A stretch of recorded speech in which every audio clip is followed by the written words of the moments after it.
fear is never coming from God.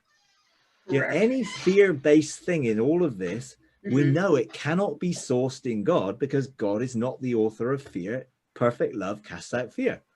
So when I ever look at eschatology or any of the sort of stuff out there, you know, Third World War's coming, that pastor's vision of China being on American soil, I mean, all of that nonsense, the fear it's producing and the fear in which it's brought in is never going to be from God, because we don't resonate with fear. We resonate with love. But people do resonate with fear when they don't know God as love. That is why it's so easy for people to believe that this terrible stuff's going to happen, that's terrible stuff's going to happen, because they don't know God as love. And therefore, they find it easy to buy into a lot of these things, sadly. You know, and it is sad, but there's elements of truth in there. Yeah, it'd be great to grow more food.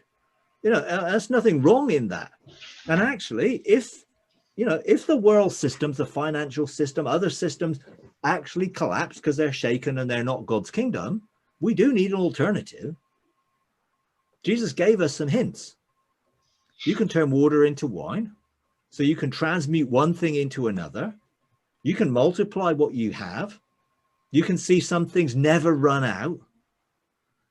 You know, you can actually do those things. You can produce something out of nothing. You can create something that you will then be able to use if we go back to a barter system or a covenantal system, whatever, and the money is not operating as is. You know, we should not be putting our trust in those systems, because I don't think eventually those systems are going to remain.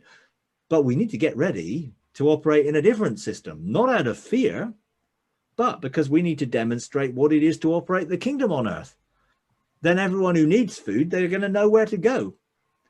Just like when everyone needed food in Joseph's time, Joseph brought the government of heaven even into Egypt, and basically it said the whole world. I don't think it meant the whole world, you know, it meant that all those around them in their world all came and got food and didn't die, because Joseph heard the prophetic from God and put it into practice, you know, but he did it from a governmental position, from the prison.